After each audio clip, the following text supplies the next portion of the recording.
Journal and the CFPB. But let me actually say a little bit more about that. So Michael referenced this 2007 article in the Democracy Journal by a professor, Elizabeth Warren.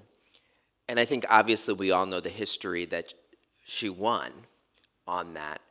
But let me make a bigger point about that moment. So 2007 is this time when still the orthodoxy of really all sides of the ideological spectrum are that let's let Wall Street flourish. Let's let them create. Let's let them think of new things. And this is at the height, by the way, the mid-2000s of a massive boom in new types of Wall Street securities that we now in retrospect know caused a massive financial crisis. And at the time, I think when we reflect on that article, it sounds so sensible, but at the time was a bit of a paradigm shift, that maybe we should start treating financial products the same way we treat drugs and the ways that we make sure they're safe before they destroy people's lives. But I think really where I want us to all think collectively across the economy is what are we doing to think about things that seem totally impossible and build toward doing it. And I think that is one lesson from that article, which I would say we should all read again and critique. Because in some ways, Elizabeth Warren's article in 2007 was really just to stop bad, dangerous financial products from entering the market. Now, I think we should be saying to ourselves, what kind of banking system do we want? What kind of market structure do we want that is designed to actually help people climb their economic ladder of their choosing rather than designed to exploit them? And I think in market after market, we're starting to do this. Think about what people talk about intellectual property. In orthodoxy, intellectual property is great. You know, we want to protect the rights of intellectual property. Well, in the last few years, what are we kind of looking at? Massive abuses by big drug companies to jack up the price of needed medicines. And the FTC a few months ago exposes them on a list to show that they're filing fake patents. And now you see announcements that inhalers are going to go down to $35. You see the president and others saying insulin, which is not a novel drug, is now going to come down in price through a new way. So we got to really check, what did we think about in the 1980s and 1990s and come up with something new? Here, we know it was trickle down. Is it middle out? I think yes. Or is it trickle up? Maybe. How do we build the core of what we're trying to do? So let me talk a little bit more about how we're thinking about this at the CFPB. So again, just to center you of how we think about the economy and the lived experience of people, this is going to sound a little corny, but it's actually very powerful for us. We have a database where over 100,000 people file each month, and it's their complaints about financial products. And the very cool thing is, and Morgan and some others know this, we make it all public. So you make it public, which kind of forces the agency to not blindfold itself about it and to actually be responsive to lived experience. And what do we see in those moments right now? You basically see lots of different ways in which people feel that they can't really fully breathe. They feel that their credit card, the way they are experiencing the economy, you can have all sorts of economists measure inflation, other things. They are seeing a credit card bill with 31% interest rates. And the Fed raised interest rates, but the credit card companies raised them even more. We have calculated from some of those complaints and stories we've heard and cutting the numbers that Americans are now paying an extra $25 billion in just excess profit in their credit card bill.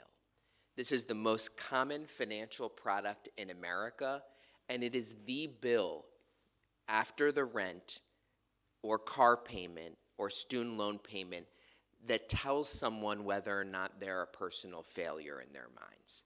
The way our country treats financial issues is it's about shaming people that they bought a coffee.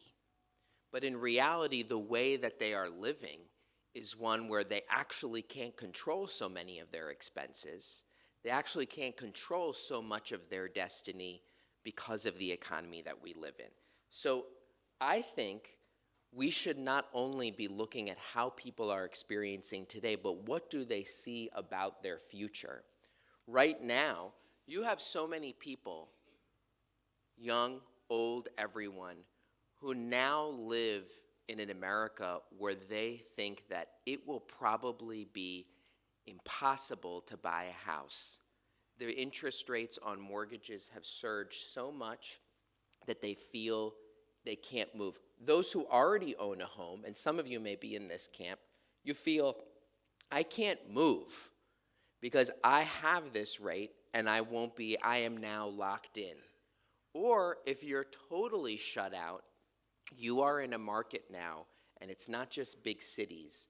You are in a market where big investment funds are purchasing housing in every single market, and really in some cases jacking up rents in ways that feel like a massive tax increase. We also live in this economy now where it doesn't even match up the economics textbook. It's a new economy about surveillance and data. So it's a world where you're not walking into the store to shop. You're walking into the store virtually, and they know everything about you. They know the last websites you visited. They know who you might have talked to on the phone, and we are lurching toward, in some ways, more of a Chinese-style economy of surveillance, personalized pricing, and social scoring. So let me share with you some of the things we're trying to do about all of this.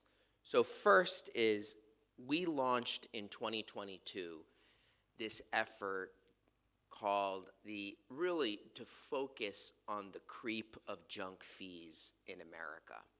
Now, we started this by focusing on bank account fees, on all the fees that are in people's monthly bills, but over time it has blossomed into everything from tickets, hotels, everything that you see in the economy. And let me share why we thought this was so important. For many people, these fees are annoying, but that really wasn't our concern. Our concern was how the economy was being structured to obscure really the competitive market or to create big profits by fundamentally deceiving or acting in an abusive or unfair manner. We see this constantly. We brought one of the first enforcement actions I brought after I took office was against a prison prepaid card company that was charging and extracting fees from newly released people. And the point is that they didn't have any meaningful choice on it. This was just another way to drain the small amounts of money that they have. We have now done rules, proposed or final, on overdraft fees, on credit card late fees, and so many others. And our work, we think, has already saved households tens of billions of dollars a year just for some of them, just for an individual one like credit card fees, this one little thing, the credit card companies found a loophole that they turned in to a $14 billion a year profit engine. And our work is going to shave off $10 billion of it, and $220 to each household will save from that. And we just keep adding on to that more and more and more, and are telling people this is not the economy we want to live in. We want businesses to be upfront with you and to really be able to show you what they're doing. We are also going after some of these search websites that have no longer become this neutral source, but a pay-to-play engine where you get to rig the results in order to steer business to you.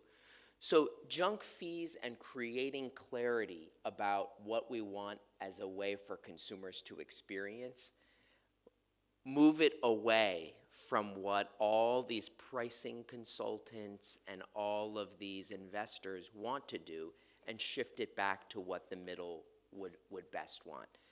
Let me say a thing or two about the issues of surveillance. We now really live in a world where companies want to know so much about you to find your deepest vulnerabilities and really charge you for it. When you go online, you can go to these companies and buy lists of older adults who may be suffering from diminished capacity. You may be able to buy lists of teenagers or college students who may be suffering from or struggling with mental health issues. The purpose of this is to monetize and manipulate. And if we want the public to be able to have a little bit of a fair shot, we have to think about how is digital technology going to actually help them, rather than create a way to further extract from them. So some of us are trying to create new ways to do it. I have proposed rules using digital technologies to allow people to switch their bank account almost with a snap of a finger, to fire their credit card company who's treating them badly, rather than have to go through so much red tape. We're also going to be proposing that the weaponization of data against people to coerce them is wrong. We're going to propose a rule to ban medical debt from credit reports, where we know from our consumer complaints that people are being bullied into paying medical bills they already paid or didn't owe in the first place. We're going to look to ban data brokers from being able to sell so much information about all of us to power artificial intelligence in ways that could harm us, and frankly, to prevent data brokers from transferring our data to those individuals overseas who are seeking to do us harm. So all of it is going to require us to really rethink some of the very basics of what we're doing as regulators and agencies. Now, let me just make one quick comment about law enforcement. I think people are pretty skeptical that the government is ever willing to really do anything about large, politically powerful corporations that routinely break the law. I think you have a system where everyone sees, okay, they're violating the law, they'll pay a fine, and they'll move on. The regulators get to thump their chest about how great it is, but really they're just paying a fine out of their illegally obtained profits.